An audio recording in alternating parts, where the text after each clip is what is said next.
Hello guys, welcome to my channel. Today we are going to see how to fix Roblox error code 262. There was a problem sending data on our Windows PC.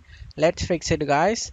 Before moving on to the video guys, don't forget to leave a like. First, make sure you disabled the VPN connection. To do this, go to search menu and type settings. Click on open it guys. On left side select the network and internet.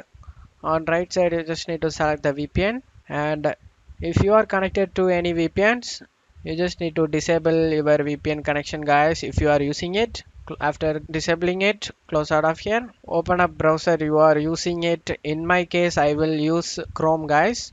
Click on this three dot icon and select settings. On left side select privacy and security. On right side you just need to select the third party cookies and scroll down, select see all site data and permission.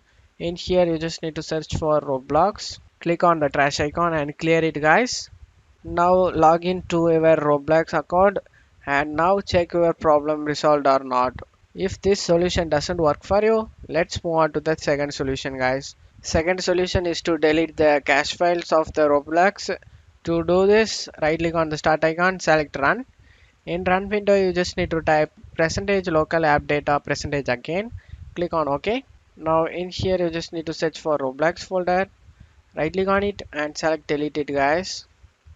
This will not delete your account or game progress, but rather requires to launcher to re-download some external files and potentially fix the error you are getting guys. After finishing this, close out of here. Last step, make sure you have the appreciate permission to run Roblox. To do this, right click on the Roblox player and select properties. Select the compatibility tab and you just need to check mark the run this program as an administrator. Check mark it and select apply and OK for save changes. Now this will fix your problem guys. I hope this solution fixed your problem. If the video helped you, don't forget to leave a like guys, and you can also subscribe me and support me guys. Thank you.